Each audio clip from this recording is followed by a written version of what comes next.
7 days from now, you wake up, walk to your bathroom, and check your blood pressure monitor, and the number is lower than it's been in years. Not because you changed your medication, not because you started running marathons at 5 in the morning, but because you made 7 specific changes to what goes into your body.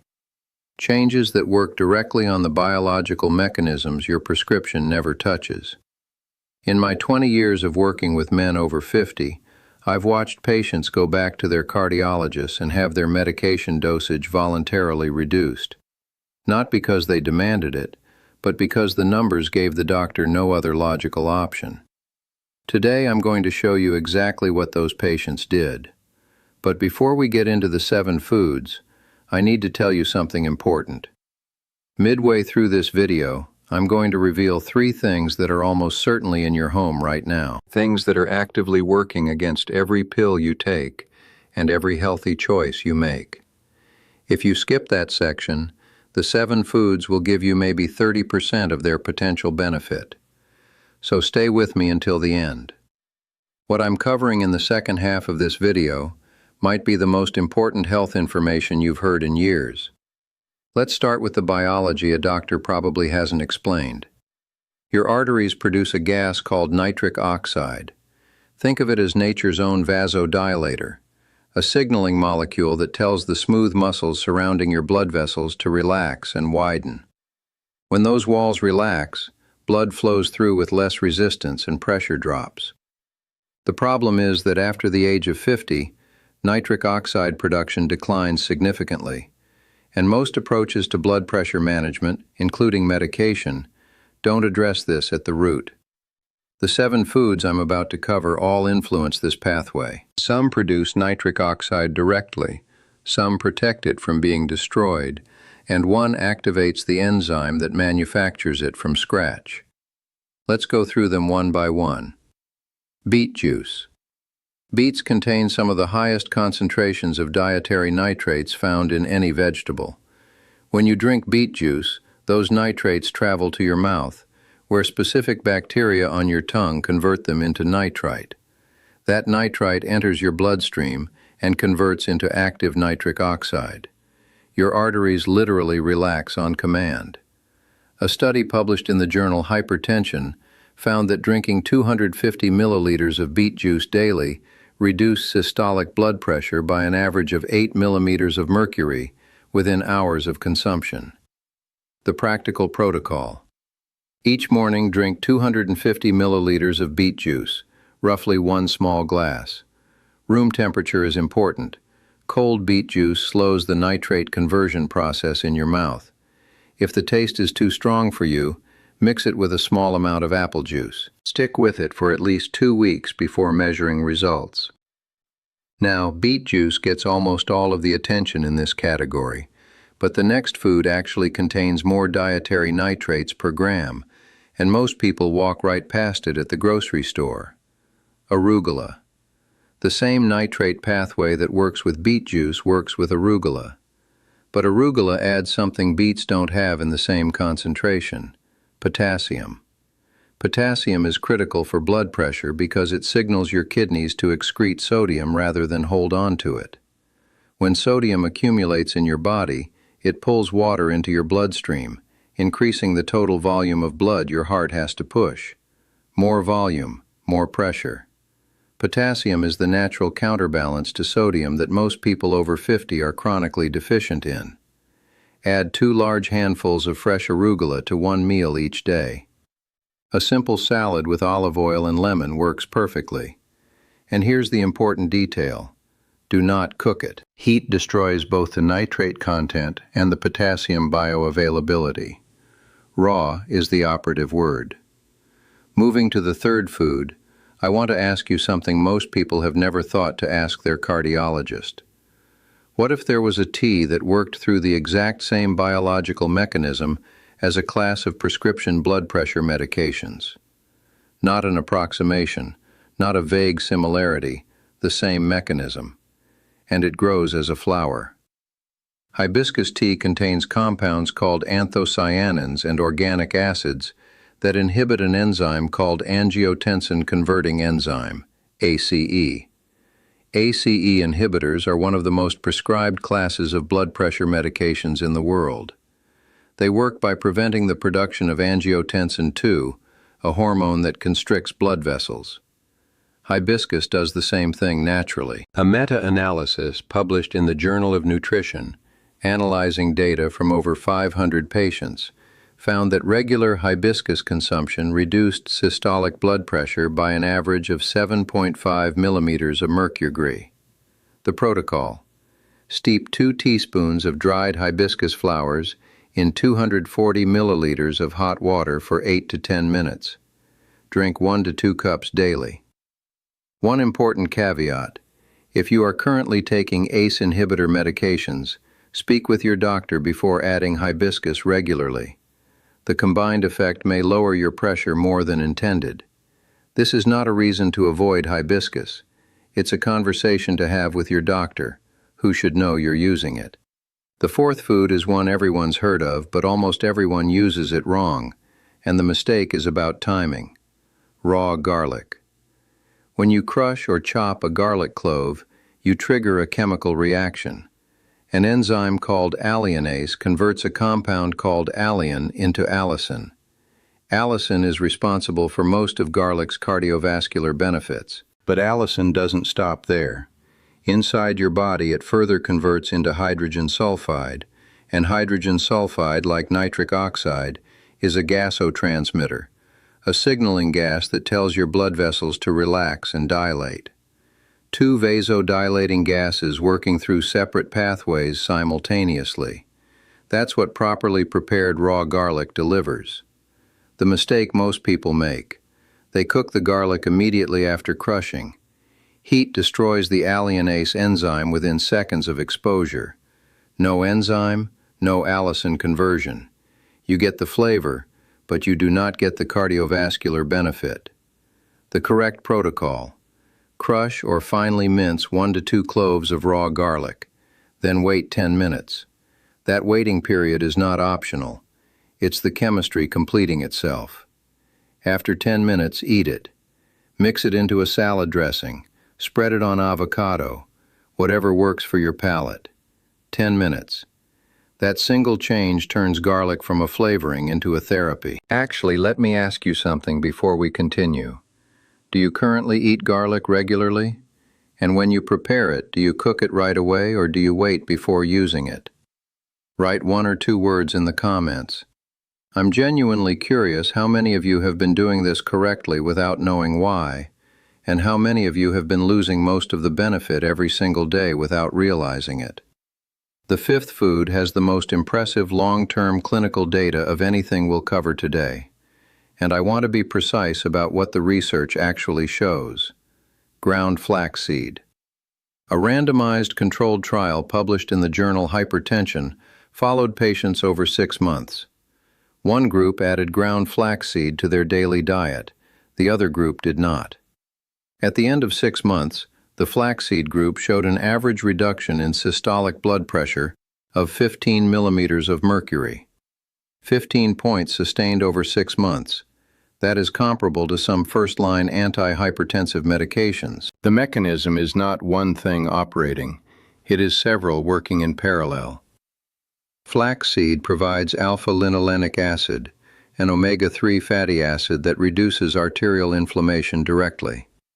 It contains lignans, plant compounds that influence hormonal pathways connected to vascular regulation, and it is high in soluble fiber, which improves the gut microbiome in ways that measurably benefit cardiovascular health. The protocol: 2 tablespoons of ground flaxseed daily. The word ground is critical. Whole flaxseed passes through the digestive system largely intact. Your body cannot access the active compounds without the seed being broken. Add it to yogurt, a smoothie, or oatmeal. The taste is mild enough that most people don't notice it. The catch: you need 3 to 4 months of consistent use to see the full effect. This is not a quick fix. This is biology working at the cellular level over time. But consider this: 3 months from now is going to arrive whether you start today or not. The sixth food is one I know will raise some eyebrows. And I want to give you the mechanism before the conclusion, so the skepticism has somewhere rational to land. Dark chocolate, minimum 85% cacao. Cacao is one of the richest dietary sources of compounds called flavonoids, specifically a subclass called flavonols. Flavonols activate an enzyme called endothelial nitric oxide synthase. That's the enzyme your artery walls use to produce nitric oxide from scratch. Not from dietary nitrates, but synthesized internally from the amino acid arginine.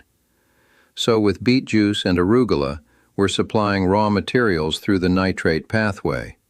With dark chocolate, we're activating the factory that builds nitric oxide through a completely independent route. A meta-analysis of 24 clinical trials found that regular consumption of high flavonoid chocolate produced measurable reductions in both systolic and diastolic blood pressure across multiple populations. The practical protocol: 20 to 30 grams of dark chocolate per day, minimum 85% cacao. The higher the percentage, the higher the flavonol content and the lower the sugar load. This is not a license to eat an entire bar in one sitting. 20 to 30 grams, roughly 3 to 4 small squares, is the therapeutic dose. That's the amount the research supports. The seventh food works differently from everything else we've discussed. All 6 previous foods either produce nitric oxide or stimulate its production. This one protects the nitric oxide you're already making from being destroyed before it can do its job. Pomegranate juice. Nitric oxide is an unstable molecule.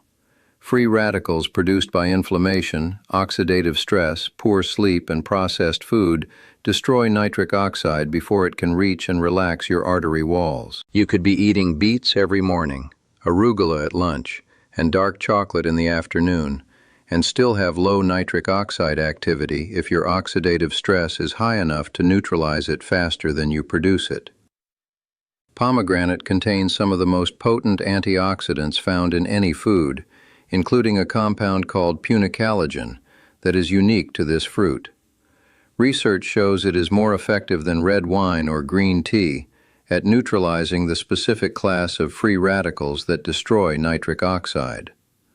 A clinical trial published in Clinical Nutrition found that pomegranate juice consumption reduced systolic blood pressure by an average of 5%, while simultaneously increasing measurable nitric oxide levels in the bloodstream. The protocol: 150 milliliters of pure pomegranate juice daily. Look for juice with no added sugar and no concentrate. Both reduce the polyphenol content significantly. Think of pomegranate as the shield that protects all the work the other 6 foods are doing. Now I need your full attention for this next section, because for a significant portion of people watching this video, none of what I just described is going to reach its full potential. Not because the foods don't work, the research on every single one of them is solid, but because of 3 things hiding in your daily routine that are systematically dismantling the biology we just spent 15 minutes building. The first one is going to surprise you: your mouthwash. I know. Stay with me for 30 seconds. Remember the bacteria on your tongue that convert dietary nitrates from beet juice and arugula into nitrite and then into nitric oxide? That process requires specific bacterial species living in your oral microbiome. Antibacterial mouthwash, the kind marketed as killing 99.9% of bacteria, cannot distinguish between harmful bacteria and the beneficial nitrate-reducing bacteria your cardiovascular system depends on. It eliminates both. A study published in Free Radical Biology and Medicine found that using antibacterial mouthwash twice daily reduced nitric oxide bioavailability by 25%. Think about what that means practically. You drink your beet juice every morning. You eat your arugula at lunch. Then you rinse with antibacterial mouthwash, and you've just eliminated a quarter of the cardiovascular benefit you were working to create. The solution is not to stop brushing your teeth. Switch to a fluoride-only toothpaste. Use thorough brushing without an antibacterial rinse. If you use mouthwash at all, Choose a non-antibacterial formula or simply rinse with water after meals. Your oral microbiome is not separate from your cardiovascular system. It is part of it. The second saboteur is what most of you ate this morning: cereal, orange juice, white toast with jam or butter. These foods, refined carbohydrates, cause a rapid spike in blood glucose. Your pancreas responds with a surge of insulin, but insulin has a secondary effect on your kidneys that most people have never been told about. It signals them to retain sodium rather than excrete it. Sodium retention increases blood volume. Blood volume increases the pressure your heart has to generate to push that blood through your arteries. This is a significant reason why blood pressure spikes most sharply between 6 and 10 in the morning, not just because of natural cortisol rhythms, but because of what the majority of people eat for breakfast. The practical change.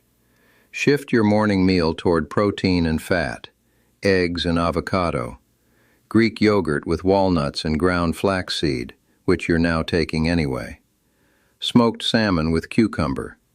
Foods that digest slowly, produce a minimal insulin response, and allow your kidneys to stay in sodium excretion mode through the highest risk hours of the day. This single change, just breakfast, can meaningfully reduce your morning blood pressure peak, which is the peak that carries the highest cardiovascular risk. Before I tell you the third saboteur, let me ask you something directly. What does your current breakfast look like most mornings? Toast and coffee, or something different? Leave a comment below. I'm not asking to judge the answer. I'm asking because the pattern I see in those responses tells me a lot about what people need to address first. And I do read these comments. The third saboteur is something that may appear completely unrelated to your blood pressure, your pain medication. Non-steroidal anti-inflammatory drugs, NSAIDs, ibuprofen, naproxen, and high-dose aspirin, are among the most commonly used medications in the world, particularly among people over 50 dealing with joint pain, back pain, or recurring headaches. And they interfere with blood pressure control through two distinct mechanisms. First, NSAIDs inhibit prostaglandins, hormone-like compounds that promote sodium excretion and blood vessel dilation in the kidneys. Block prostaglandins, and your kidneys retain water and sodium. Second, NSAIDs partially block the mechanism by which several classes of blood pressure medications, including ACE inhibitors and diuretics, do their primary job. So you may be taking your prescription medication faithfully, eating all 7 of the foods I described, and then taking ibuprofen twice a week for a sore knee, and partially undoing the entire system in a single dose. The alternative worth discussing with your doctor: acetaminophen for pain management when appropriate, as it does not carry the same cardiovascular interaction profile. If you're taking regular NSAIDs for a chronic pain condition, this is not information to act on unilaterally. It is a conversation to have with your doctor at your next appointment. Not optional. Now let me close the loop I opened at the beginning of this video. Why morning specifically matters more than any other time of day. Between 6 and 10 in the morning, there is a natural surge in cortisol and catecholamines, your stress hormones. This produces a predictable and significant spike in blood pressure.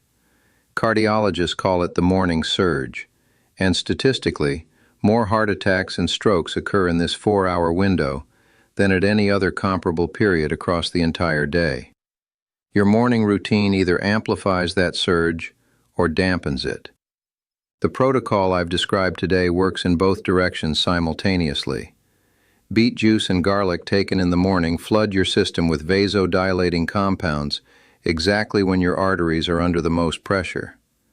The breakfast shift removes the insulin-sodium mechanism that adds additional force to the morning surge. Eliminating antibacterial mouthwash preserves the oral bacteria that convert those morning nitrates into active nitric oxide before your blood pressure peaks. These are not 7 separate tips you can pick and choose from. They form one integrated system designed to address high blood pressure from multiple biological directions at the same time. Your medication manages the downstream result. This protocol addresses the upstream mechanisms your medication was never designed to reach. If this approach makes sense to you, there's a critical second layer worth understanding: the role of specific mineral deficiencies, particularly magnesium, and how they determine whether everything I described today works efficiently or barely works at all. I covered that in depth in another video. The link is in the description. If this video gave you something useful, a like takes 2 seconds and genuinely helps other men who are searching for this information find it. Subscribe if you want the next part of this protocol next week. And as always, review any dietary changes with your doctor, especially if you're managing hypertension with medication or have any underlying conditions. This information is designed to work alongside your medical care, not as a replacement for it. I'll see you in the next video.